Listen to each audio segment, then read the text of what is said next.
আজ বিকেল 4টে থেকে বর্ধমান দুর্গাপুর লোকসভা কেন্দ্রের তৃণমূল প্রার্থী কীর্তি আজাদের সমর্থনে পানাগড় বাজার থেকে পানাগড়ের দার্জিলিং মোড় পর্যন্ত পদযাত্রা করবেন তৃণমূল সুপ্রিমো তথা রাজ্যের মুখ্যমন্ত্রী মমতা বন্দ্যোপাধ্যায়।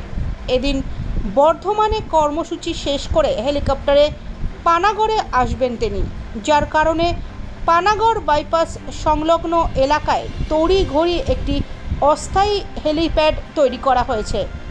এদিন দুপুর 12টা থেকেই সেই হেলিপ্যাডের চারপাশে কড়া নজরদারিতে মোতায়েন রয়েছে কাকসা থানার পুলিশ, রয়েছে দমকল বিভাগের আধিকারিকরাও, যাতে কোনো রকমভাবে দুর্ঘটনা না ঘটে। তাই দুপুর থেকেই গোটা হেলিপ্যাডের চারপাশ জল দিয়ে ভেজানোর কাজ শুরু করেছে দমকল বিভাগের কর্মীরা।